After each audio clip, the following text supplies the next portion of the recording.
As we try to design new user experiences, there is a lot that we can learn from storytelling. In user experience design, you're inventing things that people have never experienced before, or at least the things that the current set of users you're interested in have never experienced.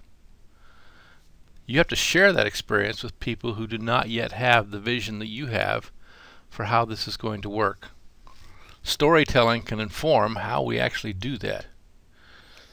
The way people share experiences is through stories. It's been that way for as long as mankind can remember. The stories are the ways for people to feel, understand, get the essence of what has happened from somebody else, or even the essence of an experience that never actually existed. So storytelling can tell us a lot about how we design the user experience, and so let's take a minute and look at what storytelling can do for us. So, one of the first questions is, how do our prospective users work now? We go out, we do a contextual inquiry, we watch them work, we interview them, we talk with them, we look at the kinds of information they share. Hopefully, if we do this right, there will be 4 or 5 of us going out and each interviewing 3 or 4 different people. Now we have to come back as a group and we have to capture all of that information. When we come back to our group and share with them what we experienced when we were talking to those users, sharing that with our work group is a storytelling opportunity. We have to share our vision of future use. So we have a new idea, a new way that we think our users will work, the way people will play, the people will communicate with each other. This is something that does not yet exist, and we need to share it with prospective users in a compelling way.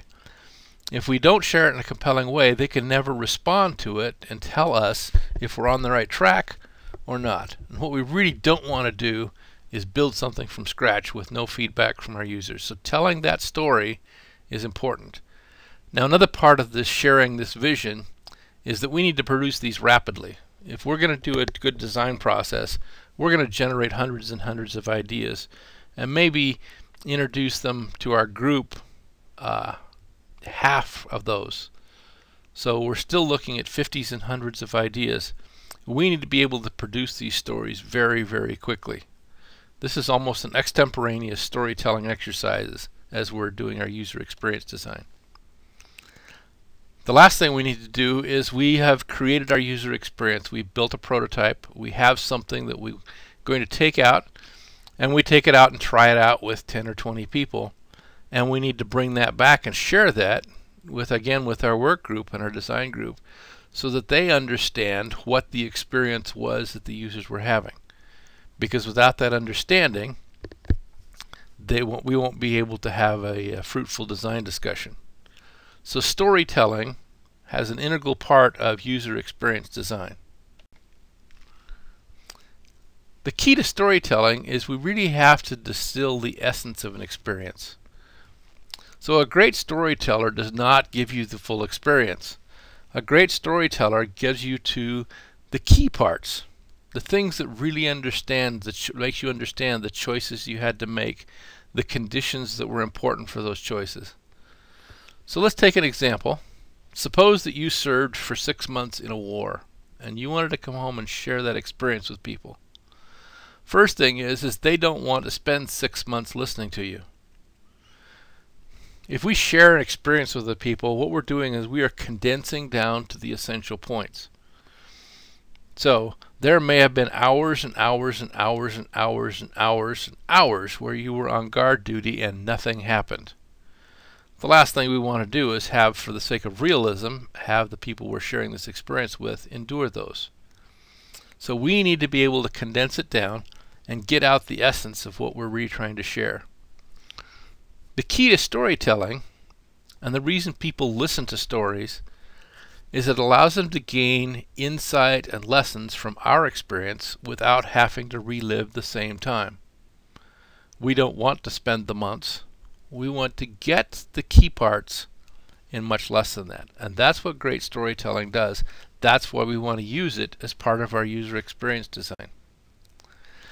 So, Several years ago, I went on a trip scuba diving in Monterey with a couple of friends of mine.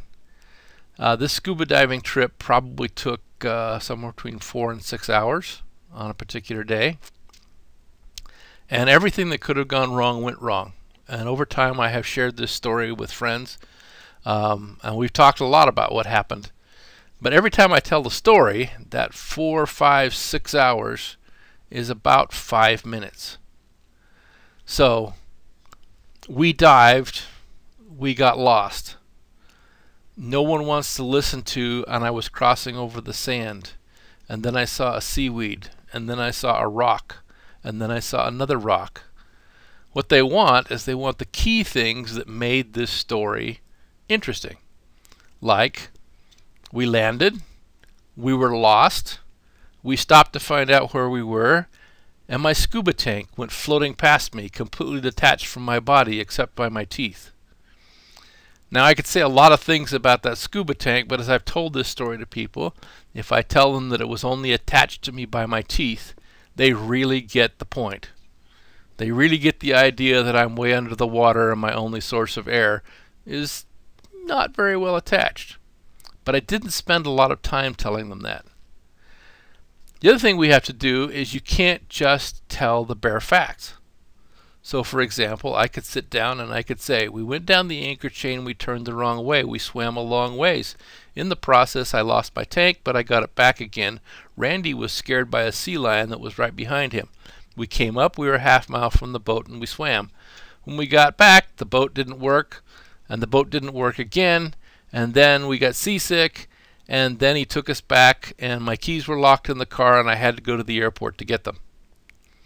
That actually is the facts of this particular story. And if I tell it to you that way, you don't get it. If I tell it to you in full detail, you don't get it. What I have to do is I have to select the kinds of things that will create an experience so that you, in that 5-minute telling I would give to this story, would understand the dilemmas that we felt as we experienced this really horrendous dive trip. Now, the other thing that happens when we tell stories is we tell stories with a purpose.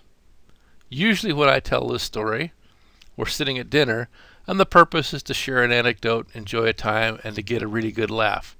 So it's told much more humorously. I just told you the story now for a completely separate purpose, which was, how do we understand about telling stories? When you want to tell a story, and you're distilling it down to the important parts, the question you need to ask is, why am I doing this?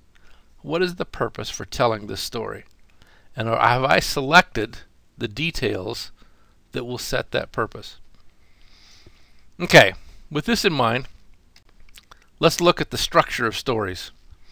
Now, there are many things that have been written on the structure of stories, but there's sort of 3 basics that we can talk about in the brief time here. So first thing is the settings and the characters. Who is involved? What are they thinking about? What's the world they live in? Is it a science fiction world? Is it a primitive world? Is it domestic? What is this like? What are the characters, and what is the environment that they're living and working in? A second essential to story is conflict. Somebody, somewhere, is missing something that they really, really desire. And there is an opposition to whatever it is they desire. This is a fundamental to a great story. There is conflict in the sense that what somebody wants, they are being denied. And lastly, stories have a resolution. The conflict in some way is resolved. It might not be resolved positively. Everybody might die if you're in a Shakespeare tragedy. A lot of times we like stories that have happy endings. So, who are we talking about? What do they think? What do they feel? What do they like? What's the conflict? What is the thing that somebody is being denied that they consider so important to accomplish? And resolution, at the end of this conflict, what happens? How does it work out in the end? This is the payoff we wait for at the end of a story. Okay, let's look at this from the point of view of user experiences. What does user experiences need this for? The first question we have is, who is being served? We need a deep understanding, and in our story we need to communicate the important characteristics of who is going to be using our technology. Who is it we're really building this for, and what is the physical setting in which this occurs? Physical setting makes an enormous difference for what you can do and what the technology will be like. Conveying that setting, pictures like this one, can do a lot for that. So we really need to characterize clearly who is being served, what do they like, what do they feel, what are they trying to accomplish. The next question is, what is the problem? Nobody brings us in to build a new user experience if somebody doesn't perceive a need. What is it that people are trying to accomplish? It may just be a matter of communicating with friends, staying in touch with family, enjoyably entertaining ourselves while waiting for a train. It could be a variety of things, but what is the challenge? What is the problem that we're trying to address? We need to understand that clearly, because computer scientists, we love to build stuff. That doesn't necessarily mean it's going to be of value to anybody as an experience. Lastly, what is our solution? One of the things that's going to happen, if this is a great story, people are going to look at the problem and they're going to see our solution and they're going to see resolution. They're going to see that, yes, I felt that need. I understand that exists. And yes, I think the thing that you just told me about, that will do it. If it's a great story, it will be a fulfilling resolution of the challenges that we posed earlier.